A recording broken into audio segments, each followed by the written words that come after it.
नमस्कार, next eyes Hindi के चौड़ी अंक में आपका स्वागत है। आइए आज की पहली न्यूज के ऊपर चर्चा करते हैं। इस न्यूज को ऑल इंडिया रेडियो ने भी कवर किया था और पीआईबी ने भी कवर किया था और ये प्रधानमंत्री नरेंद्र मोदी ने कहा कि नक्सल ग्रस्त क्षेत्रों में शांति स्थापित करने के लिए प्रतिबद्ध है और ये आंतरिक सुरक्षा से जुड़ी हुई न्यूज है जो जीएस पेपर 3 के अंतर्गत शामिल होगी। हम नक्सल प्रभावित क्षेत्रों में शांति स्थापित करने के लिए पूरी तरह प्रतिबद्ध हैं, प्रधानमंत्री मोदी जी ने कहा। प्रधानमंत्री श्री नरेंद्र मोदी ने कहा कि सुरक्षा बलों की सफलता दर्शाती है नक्सलवाद को जड़ों से उखाड़ने के लिए हमारा अभियान सही दिशा में आगे बढ़ रहा है। श्री मोदी ने कहा कि हम नक्सल प्रभावित क्षेत्रों में शांति स्थापित करने और उन्हें विकास के मुख्य धारा से जोड़ने के लिए पूरी तरह प्रतिबद्ध हैं। भारत के गृह मंत्री श्री अमित शाह की पोस्ट के जवाब में प्रधानमंत्री ने एक्स पर पोस्ट किया। ये देख सकते हैं अमित शाह का एक्स पर पोस्ट। उन्होंने हैशटैग करते हुए नक्सल फ्री भारत के संकल्प में एक नक्सलवाद के विरुद्ध अब तक के सबसे बड़े ऑपरेशन में छत्तीसगढ़ तेलंगाना सीमा के कुर्रगुट्टालू पहाड़, इस पहाड़ को याद रखिएगा, क्वेश्चन पूछ सकता है इसकी लोकेशन को लेकर के। नक्सल मुक्त भारत के संकल्प में एक ऐतिहासिक सफलता प्राप्त करते हुए सुरक्षा बलों ने नक्सलवाद के विरुद्ध अब तक का सबसे बड़ा ऑपरेशन में छत्तीसगढ़ तेलंगाना बॉर्डर यानी सीमा के KGH यानी कुर्रे गुट्टालू पहाड़ पर 31 नक्सलियों को मार गिराया। और केंद्रीय गृह मंत्री एवं सहकारिता मंत्री श्री अमित शाह ने कहा कि जिस कुर्रे गुट्टालू पहाड़ पर कभी लाल आतंक का राज था, आज वहां शान से तिरंगा लहरा रहा है। प्रधानमंत्री श्री नरेंद्र मोदी जी के नेतृत्व में हम नक्सलवाद को जड़ से मिटाने के लिए संकल्पित हैं। 31 मार्च 2026 तक, इस डेट को याद रखिएगा, ये लक्ष्य रखा है भारत सरकार ने कि 31 मार्च 2026 तक भारत को नक्सल मुक्त होना तय है। और सबसे बड़ी बात यह थी कि नक्सल विरोधी इस बड़े अभियान को हमारे सुरक्षा बलों ने मात्र 21 दिनों में पूरा किया है और इस ऑपरेशन में सुरक्षा बलों में एक भी कैजुअलिटी नहीं हुई है और ऐसा माना जा रहा है कि सुरक्षा बलों ने 31 दिन में 31 नक्सली मार गिराए।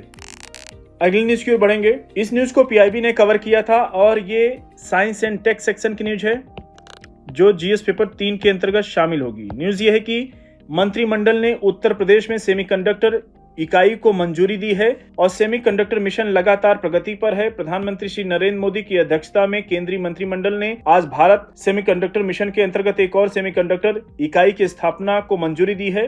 देश में पहले से ही 5 सेमीकंडक्टर इकाइयां निर्माण के उन्नत चरणों में हैं और इस छठी इकाई के साथ भारत रणनीतिक रूप से महत्वपूर्ण सेमीकंडक्टर इंडस्ट्री को विकसित करने की दिशा में प्रगति कर रहा है। आज स्वीकृत इकाई HCL और फॉक्सकॉन का एक ज्वाइंट वेंचर है, याद रखिएगा, संयुक्त उद्यम है।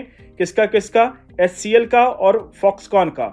हार्डवेयर विकसित करने और निर्माण करने का HCL का लंबा अनुभव रहा है और फॉक्सकॉन इलेक्ट्रॉनिक्स निर्माण क्षेत्र में एक वैश्विक प्रमुख कंपनी है। दोनों मिलकर के Yamuna express industrial development authority या YEIDA में जेवर हवाई अड्डे के पास प्लांट स्थापित करेंगे। कुल मिला के ये जेवर हवाई अड्डे के पास ये एस्टैब्लिश किया जा रहा है जो नोएडा के नजदीक होगा। यह plant mobile phone, laptop, automobile, personal computer, display संबंधित अन्य उपकरणों के लिए डिस्प्ले ड्राइवर चिप्स का निर्माण करेगा, ध्यान रखिएगा।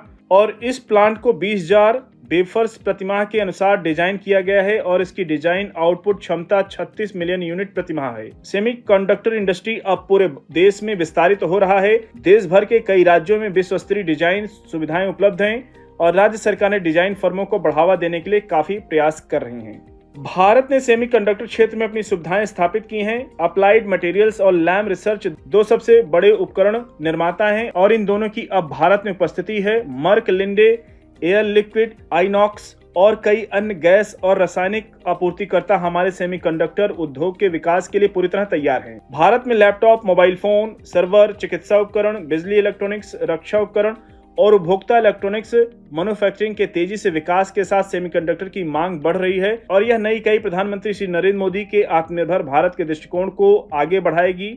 अगली न्यूज की ओर बढ़ेंगे। इस न्यूज को भी पीआईबी ने कवर किया था और ये भी साइंस एंड टेक सेक्शन की न्यूज है जो जीएस पेपर 3 के अंतर्गत शामिल होगी।